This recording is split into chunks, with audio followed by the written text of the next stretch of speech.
Hello Virgo, welcome back to my channel. If you're a returning subscriber, thank you for coming. Hope you enjoy the reading. If you're new, welcome. This is a general collective reading for your sign, applicable for April. Aspects of the reading will apply to you, but they could also be reflected in somebody's life that's close to yours at this time. You can also cross-watch to my other videos for more insights if you are tracking your moon placement or your Venus placement or even your rising sign. You'll get more insight there as well. For those that are new to the channel, I normally pull out three zodiac card, 3 house cards for the month, and then I build the reading from there. So let's see what comes out for you. We've got second house, so financial concerns, maybe, or self-worth even.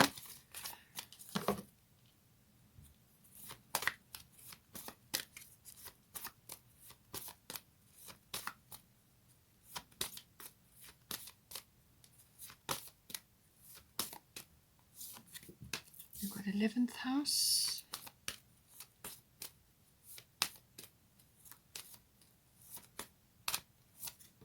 we've got 5th house. Okay, let's get some astrological guidance.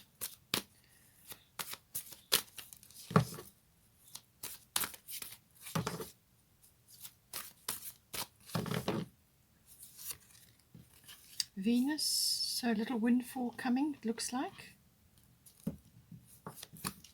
Capricorn, and void of course moon. Bottom of the astrological deck is South Node, life's debts. So some stuff that needs to be dropped, some things that need to be released. Let's get some goddess guidance.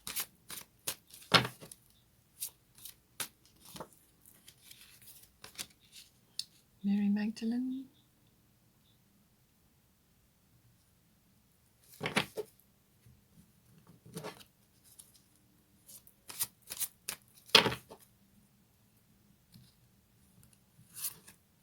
Sedna, infinite supply.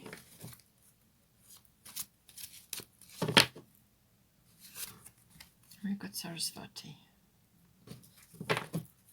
Bottom of the goddess deck is Una, easy does it. Let's get a destiny card.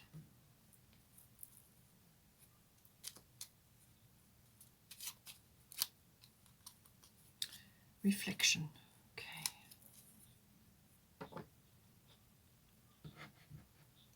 Let's get a fairy tarot.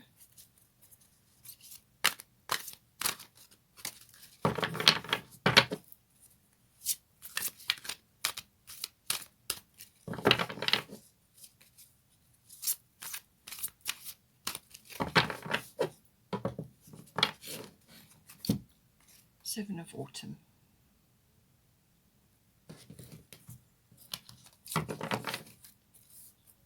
Bottom of the fairy tarot is Six of Summer, or Six of Cups. Okay. All right. So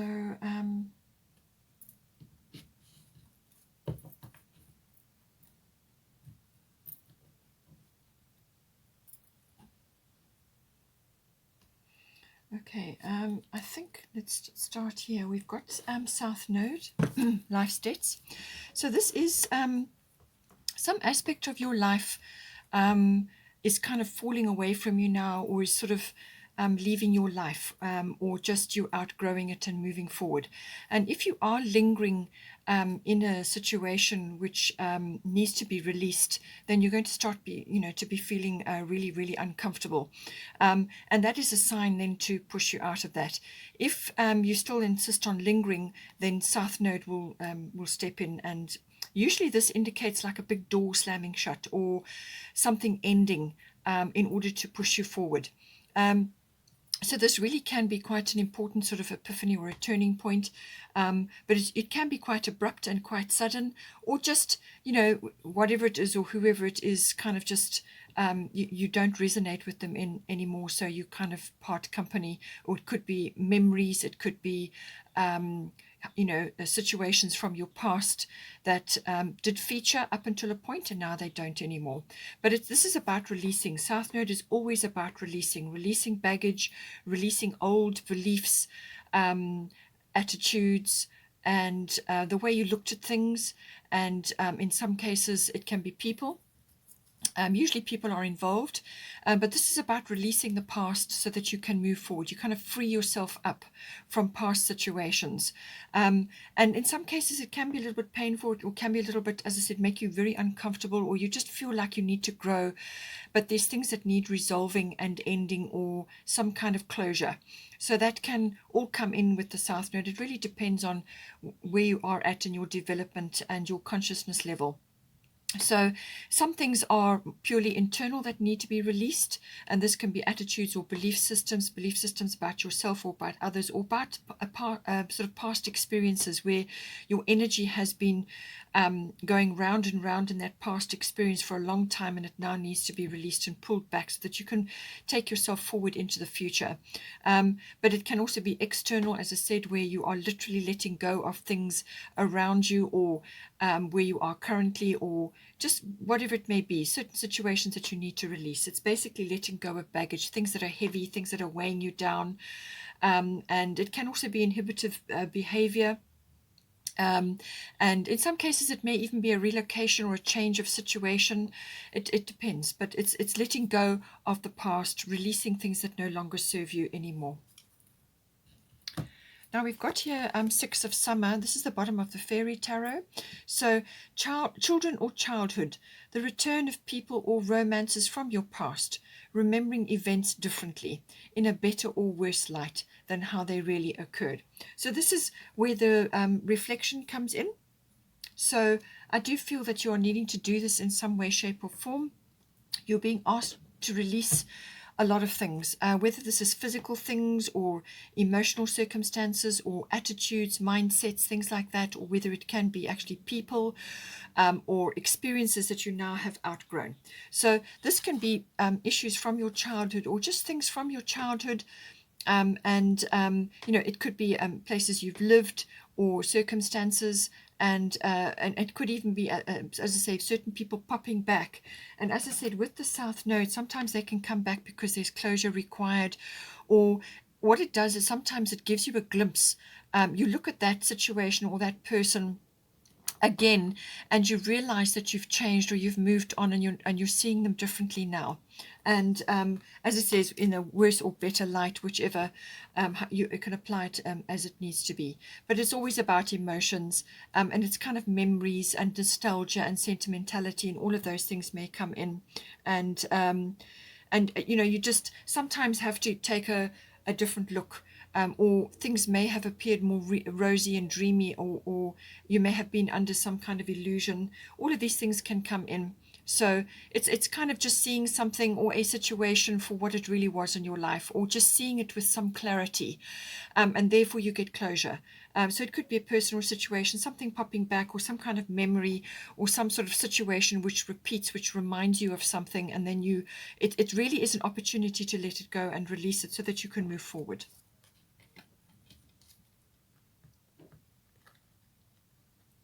So now we've got second house owing. So this is the house of income, all forms of income, however your income comes to you. But it's also the house of your self-worth, and it's the house of your value systems. So what you value in yourself and what you value in others. It's also the house of ownership. So this can be your possessions, your material things, but it also goes as far as land and property, real estate, things like that.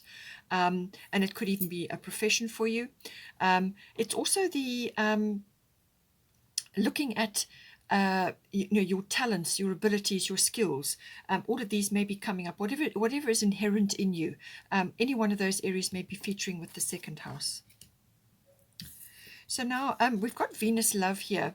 So this is I feel connected to either a windfall that may be coming in for you, and sort of assessing that, or what you can do with that windfall or that monetary support. It could also be about money matters in general, and you may want to spend a little bit lavishly with the Venus. The Venus sometimes can loves luxury, so you could be wanting to splash out on something. So just be aware it's falling into your second house, which is the income house. So always make sure that you are, it's fine to spoil yourself and do those sorts of things, but just have a little bit put aside so that you are also paying yourself back as well, to to carry you forward for whatever endeavors that you've got. But it looks like something like that coming in. It could also be the rising up of love, and this can be love for self, and also it can be an assessment from a value system. So you may be looking at things differently to how you did, and this could very well be to do with the South Node again, looking back at the past or releasing things that no longer serve you, or just a sort of a refinement of love and of your view of monetary matters and your view of luxuries, what you term luxuries, what is valuable to you and what is not. Weighing all that up can come in with the Venus card. But I do feel it is also about self-appreciation, self-love, all of those things. You need to direct your love towards yourself first, primarily, so that you fill up your cup. And then you've got something to offer other people. So you can't come from an empty cup. That's as simple as it is.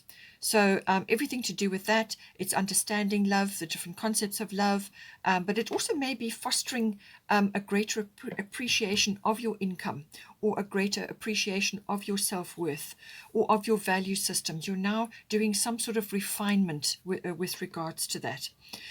It can also be the rising up of talents and skills, as I said, which are artistic or creative in nature.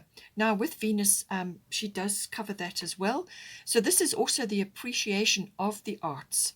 And this could be supporting an artistic endeavor or a creative endeavor, or it could be that these talents and abilities have been triggered, or you're now focusing on certain things now.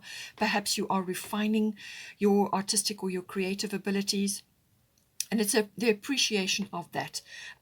As I said, Venus is really about all aspects of love, self-love, right through to personal love and universal love, and the understanding of that, and monetary affairs come in there, and the appreciation of beautiful things, art galleries, places where art can be appreciated, nature, and so on as well. So all of these things are coming in.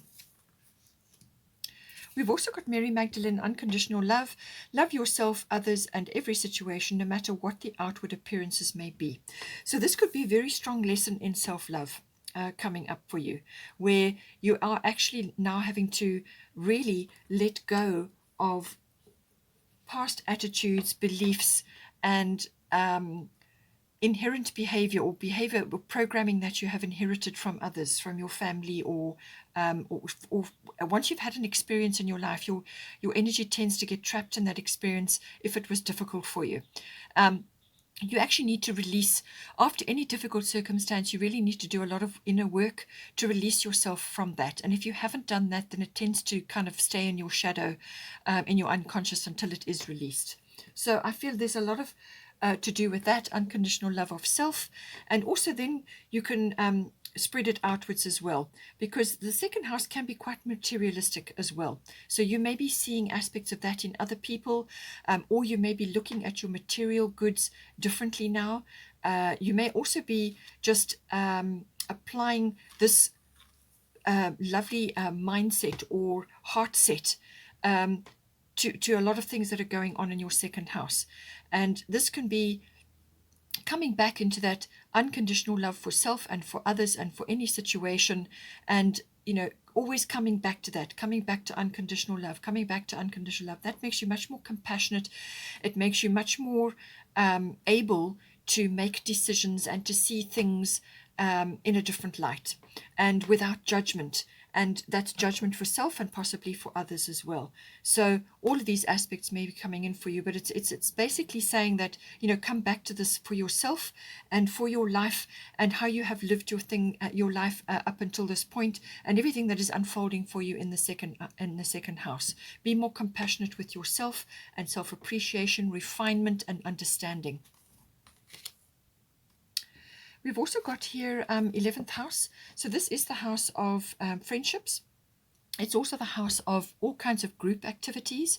So this can be, like an association or a society or a network that you're involved in. It can be online groups or any kind of group that you're a member of. And it could even be your social circle or your social groups. It can be a group of companies, everything, that to do with that. But it's about connecting, networking, sourcing information from others, from a group, a bigger collective. It can even be the collective that you're a member of. It's also your personal hopes and dreams, your personal wishes for the future, your vision that you're working towards, what it is your ideal, what is your ideal, what is your vision for yourself and your hobbies and your interests and all of these things that make up you, what it is that you're kind of, visioning for yourself. All of those aspects come in. It's also about global consciousness, social reform and causes, and your role in those if you're involved in some way. And I notice there's a lot of that coming out at the moment. A lot of people are turning to more community-based issues or supporting social reforms. And this is about building, community building. So a lot of people are getting involved in that. Or it could just be that are you interested in some sort of cause, or you may be seeing sort of global trends and currents, and that may be important for you in your profession or your artistic or your creative side. Maybe tapping into that at this time. So we've got here Capricorn I use. So this is a very I use literally. So the Capricornians are very good at utilizing their resources, and they're very ambitious and goal oriented. And once they set themselves on a task, they will see it through dogged determination, and they will literally keep going. They're very ambitious, hardworking, and almost too much actually.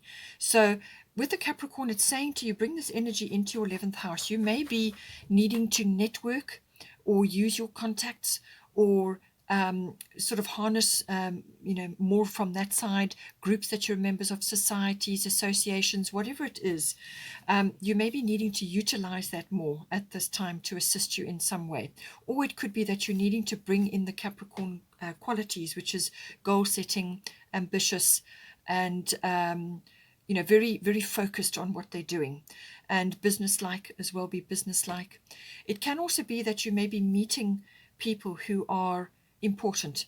So this can be business related, or it can be personally related, and this is how you build up your contacts and your network. So you could be meeting some very powerful people at this time. And it can also be literally, making use of your networks and the people that you are connecting with, to foster those relationships to help you and assist you in some way. And it can also be, the Capricorn energy can also be about maturity and being mature and sort of wise about what it is that you're putting together. And there's a certain amount of building and structure and systematic energy that comes in with Capricorn, building and creating a foundation for life. That is all coming in with this energy. So whether this is in amongst your friends, or it's to do with your hopes and your dreams and your visions for the future, or whether it's group situations that you're trying to foster there. We've got here set an infinite supply at the top. You are supplied for today and all of your tomorrows. So what she's saying is that do not worry that your needs are going to be met. You're going to have a roof over your head. You're going to have enough food on your table, and all of those, your needs are going to be met. This is an abundant universe, all right? Even though you are told it's not, it is an abundant universe. And when you give to yourself, when you look after yourself, and when you apply unconditional love to yourself, and then it spreads outwards to others, then your scales are balanced. Then you are coming from a full cup, not an empty cup. And as soon as you do that, as soon as you balance those energies of giving and receiving, masculine and feminine, all of those, as soon as you balance all of those energies within yourself, then you can tap into a very abundant mindset, a very abundant stream, because you're settled, you're neutral, you know, everything is in its place. And but she's saying that don't have fears about that. You will have what you need, and just tap into that abundance. Enjoy the you know, there's you know, lots of sea life there. So if you can spend time near the ocean, or you know, take walks there, go for meditations there, just spend time at the ocean wherever you can, whenever you can, just enjoy that. Or you can also even support, and it did come up with the 11th house that some of you may be interested in causes which support the ocean creatures and so on, marine biology or marine concepts. So that may be coming up. But she's very much in touch with the sea, and she's just connected to all the waters of life. And this is your emotional, you know, your emotional, elemental and spiritual body of the planet. So connect to that. In some cases, for some of you, it may be that you may need to spend more time at an ocean, or it may be that some of you want to relocate or live closer to the ocean. There's lots of ways that this can come in. But whatever it is that you're trying to envision for yourself, and your hopes and your dreams, what you're visioning for yourself in the 11th house, use your resources, use your contacts, use your networks, and anybody that's coming into your sphere, nurture those contacts, and know that, you know, this is an abundant universe, and that you can have access to these things, and that possibly you should look at spending more time near an ocean, or move to an ocean fraternity, or just go there to fill up your cup, to fill up your you know, that side of you, that connection to the ocean, if possible, and or a water body even. But it's about your hopes and your dreams, and connecting with others. Some of you may also be have support from friends that may be coming in. Maybe they are your support network at this time, people that support you, that get you, that know you, and they may be able to support you or give you advice or just help you in some way as well with this. Now we've got here 5th house. So 5th house is the house of creativity. It's also the house of children. It's the house of fun, all recreational activities, all pleasurable activities, whatever it may be, whether it's a physical activity or a handcraft or actual creative activity that you're involved in, or artistic, whatever is applying to you. And it's also the house of risk. Okay, so all of these things come in, but it's your individuality, your stamp on things, your flair comes in with this house. Now it seems to me that you're wanting to initiate something. It could be an activity, or it could be a creative project, or it could be to do with children, either your own children or other children that you may be involved with at this time. So there's something that you're wanting to initiate, and something that you want to get going. Now at the top here you've got Sarasvati, the arts. Express yourself through creative activities. So this is going to help you in some way, shape or form. Now we are all born creative. Not all of us are artistic, but we are all born creative. So whatever it may be, whatever is right for you. In this case, she is playing a musical instrument, but it can be any kind of activity that is enjoyable and it's kind of got this creative aspect to it. Now, for some people, this may be cooking. For some people, this is handcrafts. For others, it's drawing. For others, it's modeling clay or making mosaics, or whatever it is, you know, baking cakes and doing little fairy cakes, and, you know, whatever is creative for you. It's what this helps you to do is to stay in the present moment. And for some people, it is playing an instrument, even though you may not think you're very good. It's the act of doing it. That's what raises your vibration, raises your frequency, and it brings you into the present moment.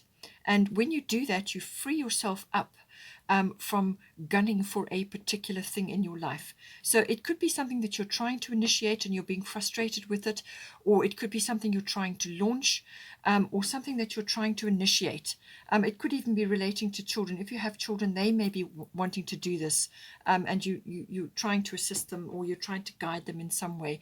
But whatever it is, spend time in artistic or creative activities, because it raises your vibration, it brings you into the present moment. And all things are possible in the present moment. That is where your decisions are made, where you are at your most powerful. So bear that in mind. At the bottom here, we've got void of course moon. So this is saying that something that you want to initiate in this fifth house, something is kind of going to be delayed, or it may just be going quiet, or it's saying that this is not the right time to be initiating or making big strides in a particular direction, or launching something, or just initiating something which is very, very important to you. It's saying that there will more than likely be sort of a pause. Void of course moon is a pause period. What happens is the moon goes into a shadow period between signs where there's nothing happening. But what it's saying is that things are not as they seem. So it could be that you're trying to read a situation, you're just not getting information, and that is why it's because of this energy. So pull back from that, because if you try to launch or initiate something big in this fifth house, it's going to you're going to get no result, or the wrong result, because you're pushing your energy into it. Just pull back, go into a state of more like reflection. This is why you've got this reflection. It's a sort of a pause period. It's a time to dream, to plan, and to rest and recover. Sort of go through a restful period. And just continue with your normal daily routines and other things that you may be busy with. Just step back. Don't put all your energy into something that you don't want to manifest. Just step back, and don't launch anything, or don't initiate anything while this energy is in play. It could be for the whole month of April, or it could only be a period of it, but it creates like a shadow period where you cannot see. You haven't got all the facts. You can't see what it is exactly that needs to be done. So it's like a delay, or it's a period where you pull back, and things may not be what they seem. So you may look at something and think, well, this is whatever, but in actual fact, that is not how it appears, because the moon goes into a shadow period. You don't have her light shining on things. So just wait, and in the meantime, dream, plan, get yourself ready, so that when the energy does shift again, then you are ready to move forward. Now, we've also got here 7 of autumn. So have patience, and don't worry. Take time to rest and plan your next steps. A prudent investment of time or money. So this is why we've got the void of course moon here. Okay, so this is something, it's a creative project, or it's something that you're trying to, some kind of something that is requiring your individuality, your stamp, your flair, your sort of originality, or it could be child related or children related, or it could be to do with an activity, which are sort of an activity that you want to get involved in, whether it's creative or fun, or it could be physical, like a physical activity. You could be wanting to join a club or take up a sport, whatever it may be. It can also be a love affair in some cases, in the 5th house, or it's something that you want to launch, and there's a little bit of risk involved in that. Okay, and it's just saying, have patience. All right, don't worry, which is what Sedna says here, infinite supply. Do not worry. Do not